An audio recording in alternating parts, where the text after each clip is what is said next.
আসসালামু আলাইকুম। সর্বশেষ আপডেট আন্তর্জাতিক বাংলা সংবাদে আপনাদের স্বাগতম। শুরুতে জানিয়ে দিচ্ছি সংবাদ শিরোনাম। এবার নেতানিয়াহুর বিরুদ্ধে আইসিসির রায় বাস্তবায়ন করা উচিত বলছে ইউরোপীয় ইউনিয়ন। আরও জানিয়ে দিচ্ছি কয়েকদিনের মধ্যে লেবাননে যুদ্ধবিরতি হতে পারে বলে জানিয়েছে বিশেষজ্ঞরা। আরও জানিয়ে দেব নেতানিয়াহুর বিরুদ্ধে আইসিসির গ্রেপ্তারি পরোয়ানা জারি, 3 দেশের সম্মতি। একই সঙ্গে থাকছে গাজায় ইসরায়েলি হামলায় নিহতের সংখ্যা ছাড়িয়ে গেছে 44। নেতানিয়াহুর বিরুদ্ধে আইসিসির রায়কে স্বাগতম জানালো হামাস ও ফাতেহা। এতক্ষণ শুনছিলেন সংবাদ শিরোনাম, এবার বিস্তারিত। তবে তার আগে আমাদের ভিডিওটি ভালো লাগলে অবশ্যই একটি লাইক করবেন, চ্যানেলটি সাবস্ক্রাইব করবে আপনাদের কাছে একান্তই অনুরোধ রইল। নেতানিয়াহুর বিরুদ্ধে আইসিসির রায় বাস্তবায়ন করা উচিত বলছে ইউরোপীয় দেশগুলো। ইসরায়েলের প্রধানমন্ত্রী বেনিয়ামিন নেতানিয়াহু এবং দেশটির সাবেক প্রতিরক্ষা মন্ত্রী ইয়েভ গ্যালান্টের বিরুদ্ধে যুদ্ধ অপরাধের অভিযোগে আইসিসির গ্রেফতার পরোয়ানা জারি তীব্র সমালোচনা করেছে মিত্র দেশ। তবে আইসিসির এই রায়কে আইনি বিষয় হিসেবে সম্মতি জানানো উচিত বলে জানিয়েছে ইউরোপীয় ইউনিয়ন। বলা যায় নেতানিয়াহুর বিরুদ্ধে আইসিসির রায় নিয়ে দ্বিধাভিত্তিক রয়েছে কিছু দেশ। যুক্তরাষ্ট্র বলছে এই রায় আপত্তিকর হতে পারে, বেআইনি এবং বিপজ্জনক। এর মাধ্যমে সন্ত্রাসীদের পুরস্কৃত করা হচ্ছে। শুধু তাই নয়, নেতানিয়াহুকে রক্ষার জন্য একটার রিপাবলিকান এবং ডেমোক্রেটিক শিবিরে সবাই। তবে ইউরোপীয় বৈদেশিক নীতির প্রধান জোসেফ বোরেল বলছেন আদালতের রায় একটি আইনি বিষয়, এটি কোনো রাজনৈতিক বিষয় নয়। তার ভাষ্য, সদস্য দেশগুলোর উচিত গ্রেপ্তারি পরোয়ানাকে সম্মান জানানো, একই সঙ্গে এটি বাস্তবায়ন ও বহাল রাখা উচিত। কয়েকদিনের মধ্যেই লেবানন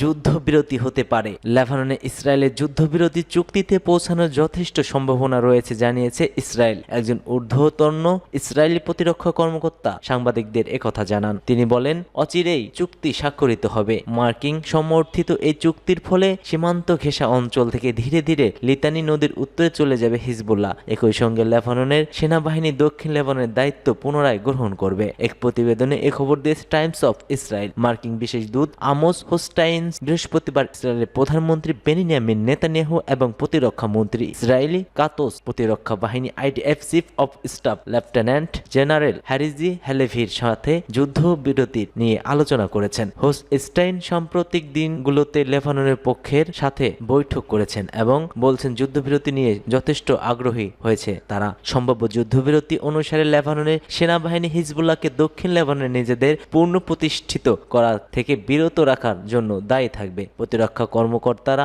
মতে, ইসরায়েল যদি দেখে যে হিজবুল্লাহ দক্ষিণ লেবাননের অবকাঠামো পুনর্নির্মাণের চেষ্টা করেছে, তবে তারা মার্কিন যুক্তরাষ্ট্রের মাধ্যমে লেবাননের সেনাবাহিনীকে অবহতি করবে। লেবাননের সেনাবাহিনী যদি কোনো পদক্ষেপ না নেয়, তাহলে ইসরায়েল আত্মরক্ষার স্বার্থে পদক্ষেপ নেবে। এই কর্মকর্তা আরো বলেন, আইডিএফ যেন কোনো তাৎক্ষণিক হুমকে ব্যর্থ করার জন্য কাজ করার স্বীকৃতি এবং স্বাধীনতা রাখে। যেমন হিজবুল্লাহ যোদ্ধাদের চিহ্নিত করা যায়, হামলা চালানোর প্রস্তুতি নিচ্ছে বা অস্ত্রে চালান প্রতিরোধ করবে। তবে লেবাননের কর্মকর্তারা বলছেন, লেবাননে দেখতে চায় ইসরায়েলি সৈন্যরা যুদ্ধবিরতির ঘোষণার পরপরই যেন প্রত্যাহার করা হয়, যাতে লেবাননে সেনাবাহিনী সমস্ত এলাকায় মোতায়েন করতে পারে এবং বাস্তুচ্যুত লোকেরা যাতে তাদের বাড়িতে ফিরে যেতে পারে। নেতানিয়াহুর একজন মুখপাত্র যুদ্ধবিরতি চুক্তি সম্পর্কে তাদের অবস্থান সম্পর্কে রয়টার্সের প্রশ্নের জবাবে কোনো মন্তব্যই করেননি। নেতানিয়াহুর বিরুদ্ধে আইসিসির গ্রেপ্তারি পরোয়ানা জারি করেছে আইসিসি। দখলদার ইসরায়েলি প্রধানমন্ত্রী বেনিয়ামিন নেতানিয়াহুর বিরুদ্ধে গ্রেপ্তারি পরোয়ানা জারি করেছে আন্তর্জাতিক অপরাধ আদালত আইসিসি। এছাড়াও ইসরায়েলি সাবেক প্রতিরক্ষা মন্ত্রী ইয়েভ গ্যালান্ট ও হামাসের সামরিক কমান্ডারের বিরুদ্ধে পরোয়ানা জারি করেছে হেগের এই আন্তর্জাতিক আদালত। এক বিবৃতিতে বলা হয়েছে, প্রাক বিচারক চেম্বার আদালত ইসরায়েলের চ্যালেঞ্জের প্রত্যাখ্যান করেছে এবং বেনিয়ামিন নেতানিয়াহু এবং ইয়েভ গ্যালান্টের জন্য ওয়ারেন্ট জারি করেছে। হামাস নেতা মোহাম্মদ দেইফের জন্যও একটি পরোয়ানা জারি করা হয়েছিল, যদিও ইসরায়েল সামরিক বাহিনী বলছে যে জুলাই মাসে গাজায় একটি বিমান হামলায় তিনি নিহত হন। বিচারকরা বলছে, ইসরায়েল ও হামাসের মধ্যে যুদ্ধের সময় যুদ্ধ অপরাধ এবং মানব অধিকার বিরোধীর জন্য এই 3 ব্যক্তিকে অপরাধের জন্য দায়ী এবং যুক্তিসঙ্গত কারণও দেখিয়েছে। 2023 সালের 7 অক্টোবর ঘটনার পরিপ্রেক্ষিতে তাদের বিরুদ্ধে হামলাটি হয় এবং মামলায় তখন হামাসের বন্দুকধারীরা দক্ষিণ ইসরায়েলে আক্রমণ করেছে এবং প্রায় 1200 জনকে হত্যা করেছিল। এই ঘটনায় 251 জনকে জিম্মি হিসেবে গাজায় নিয়ে যায় তারা। ইসরায়েল হামাজে নির্মূল করার জন্য একটি সামরিক অভিযান শুরু করে গাজায় হামাস পরিচালিত স্বাস্থ্য মন্ত্রণালয়ের হিসাব মতে এ অভিযানে অন্তত 44,000 মানুষ মারা গেছে। গাজায় ইসরায়েলি হামলায় নিহতের সংখ্যা ছাড়িয়েছে 44,000। ইসরায়েলি বাহিনীর নির্মম সামরিক অভিযানে গত 24 ঘন্টায় আরও 71 জন ফিলিস্তিনি নিহত হয়েছেন। এর ফলে ফিলিস্তিনের গাজা উপত্যকায় মোট নিহতের সংখ্যা দাঁড়িয়েছে 44,000। গাজা স্বাস্থ্য মন্ত্রণালয়ের বরাতে এ তথ্য জানিয়েছে কাতার ভিত্তিক সংবাদ মাধ্যম আল জাজিরা। স্বাস্থ্য মন্ত্রণালয় বলছে 2023 সালের 7 অক্টোবর থেকে শুরু হওয়া ইসরায়েলি আগ্রাসনের জন্য এখন পর্যন্ত 44,056 জন ফিলিস্তিনি নিহত হয়েছে। এ সময় দখলদার বাহিনীর হামলায় আহত হয়েছেন আরও 1 লাখ ফিলিস্তিনি। হতাহতের মধ্যে অধিকাংশই রয়েছে মহিলা ও শিশুরা। এদিকে গত 24 ঘন্টায় আরও 71 জন নিহত হয়েছে বলে জানিয়েছে উপত্যকার স্বাস্থ্য বিভাগ। এ সময় আহত হয়েছেন আরও 176 জন। স্বাস্থ্য মন্ত্রণালয় বলছে যে জিম্মিদের মুক্তি করতে ওই দিন থেকে গাজায় অভিযান শুরু করে ইসরায়েলি বাহিনী, যা এখন পর্যন্ত চলমান। জাতীয় সংঘ এবং আন্তর্জাতিক সম্প্রদায় এ পর্যন্ত বেশ কয়েকবার গাজা সামরিক অভিযান বন্ধের জন্য ইসরায়েলের প্রধানমন্ত্রী বেনিয়ামিন নেতানিয়াহুকে আহ্বান জানিয়েছেন, কিন্তু তিনি তা বারবার প্রত্যাখ্যান করেছেন। তবে নেতানিয়াহু স্পষ্টভাবে জানিয়েছে হামাসকে পুরোপুরি দুর্বল ও অকার্যকর করা এবং জিম্মিদের মুক্তি করা আগ পর্যন্ত অভিযান চলমান থাকবে।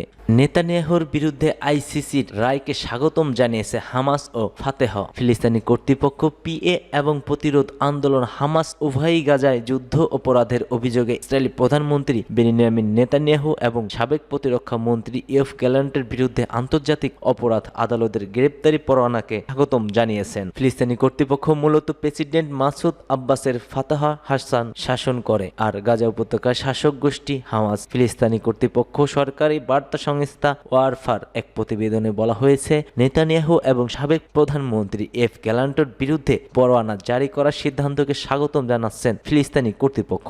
নেদারল্যান্ডসের দ্য হেগের আন্তর্জাতিক অপরাধ আদালত আইসিসি বলছে নেতানিয়াহু এবং গ্যালান্টো যুদ্ধ অপরাধের পাশাপাশি হত্যা, নিপীড়ন এবং অন্যান্য অমানবিক কাজের মানবতার বিরুদ্ধে অপরাধের জন্য সংযুক্তি সংঘ কারণ খুঁজে পেয়েছে। ফিলিস্তিনি বিবৃতিতে বলা হয়েছে, আইসিসি সিদ্ধান্তটি আন্তর্জাতিক আইন এবং এর প্রতিষ্ঠানের প্রতি আশা ও অবস্থার প্রতিনিধিত্ব করে। একই সঙ্গে আইসিসি সদস্য দেশগুলোকে নেতানিয়াহু এবং গ্যালান্টের সাথে যোগাযোগ ও বৈঠক বন্ধ করারও আহ্বান জানানো হয়েছে বিবৃতিতে। এছাড়া ফিলিস্তিনি কর্তৃপক্ষ বিবৃতিতে আইসিসির রায় যুদ্ধ অপরাধ এবং মানবতার বিরুদ্ধে অপরাধের জন্য হামাসের সামরিক প্রধান মোহাম্মদ দেইফকে নিয়ে কোনো বিষয় উল্লেখ করা হয়নি। এদিকে গাজা বাড়িঘর থেকে বাস্তুচ্যুত হওয়া ফিলিস্তিনিরা বলছে, আইসিসির পরোয়ানা তাদের কষ্ট কোনো পার্থক্য তৈরি করবে না। মধ্য গাজার এক শরণার্থী শিবিরের আশ্রয় নেওয়া ইউসেফ আবু হুসাইন সেলের বলছেন, এই গণহত্যা এবং নিপীড়িত জনগণের বিষয়ে কেউ কথা বলছে তা দেখায় গুরুত্বপূর্ণ। তবে এখনো মার্ক যুক্তরাষ্ট্র আছে, তারা ইসরায়েলকেই বেছে নিয়েছেন। আল জাও আয়াতের